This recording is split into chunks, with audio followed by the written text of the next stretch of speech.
उत्तर प्रदेश के मुरादाबाद में रतिलाल नाम का एक आदमी रहता था। उसकी एक सुंदर पत्नी और 2 बच्चे थे। ये सभी अपने घर में खुशी से रहते थे और सबके बारे में अच्छा सोचते थे। वहीं दूसरी ओर रतिलाल की बहन लाली अपने पति के साथ रामपुर में रहती थी। घर में सब कुछ होने के बावजूद लाली में लालच कूट कूट कर भरा था। उसे जमाने भर का माल अपने पास चाहिए था। लाली की कोई संतान नहीं थी, फिर भी पता नहीं किसके लिए पैसे के पीछे इतनी परेशान रहती थी। एक दिन लाली ने अपने पति रामपाल से कहा, ऐसा करती हूँ कि अपने भाई रतिलाल के घर हो आती हूँ, उससे मिल भी लूंगी और उसके मकान में अपना हिस्सा भी मांग लूंगी। आखिर मैं भी उसकी बहन हूँ और मेरा भी उसके मकान में पूरा हिस्सा है। घर में हिस्सा नहीं देगा तो कब्जा कर लूंगी, केस ठोक दूंगी। माँ बाप तो वो मेरे भी थे, फिर घर पर सिर्फ उसका हक कैसे हुआ? अरे भगवान, कम से कम उस ऊपर वाले से तो डर। उसकी लाठी में आवाज नहीं होती है। तेरे पास किस चीज की कमी है?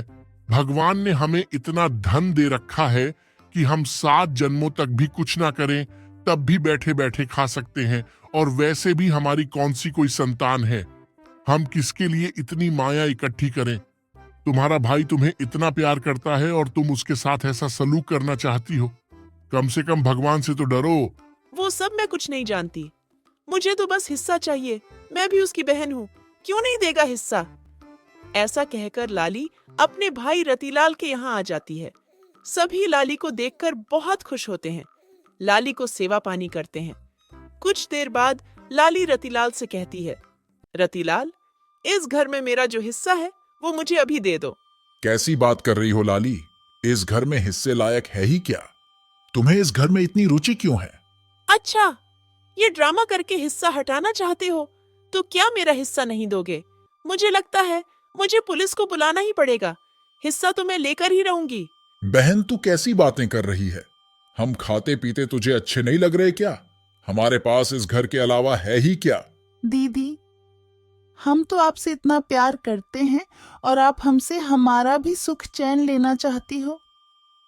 चलो, माना कि हमारे पास धन दौलत के भंडार होते तो हम तुम्हें खुशी खुशी धन दौलत दे देते, लेकिन हमारे पास ये घर ही तो है।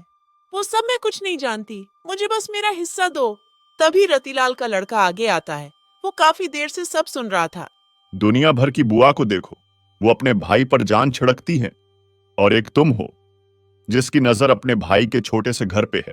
बुआ, तुम क्या पुलिस को बुलाओगी? तुम क्या कब्जा करोगी? अब मैं तुम्हारे घर पे कब्जा कराऊंगा। वैसे भी बहुत जायदाद है तुम्हारे पास। तुम्हारी 2 ननंद है ना?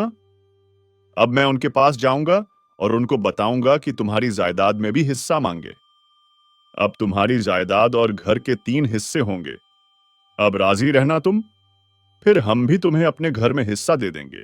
ऐसा सुनकर लाली को अपनी गलती का एहसास होता है। लाली रतिलाल से माफी मांगती है और कहती है, भाई, मैं लालच में अंधी हो गई थी। इतना प्यार करने वाले भाई भतीजों को नहीं देख पाई। मैं पता नहीं किसके लिए धन इकट्ठा कर रही थी। कौन सी मेरी कोई संतान है? इसीलिए मैं अभागी हूँ, निसंतान हूँ। लेकिन अब से लोगों की सेवा करना ही मेरा धर्म होगा। मुझे माफ कर दो।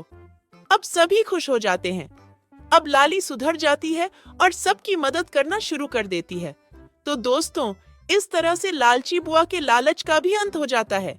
कहानी का भी अंत हो चला है। बस अब आप जैसे दयालु लोगों से निवेदन है कि आप लोग चाहे तो चैनल को सब्सक्राइब करके हमारा हौसला बढ़ा सकते हैं। आपका दिन शुभ हो।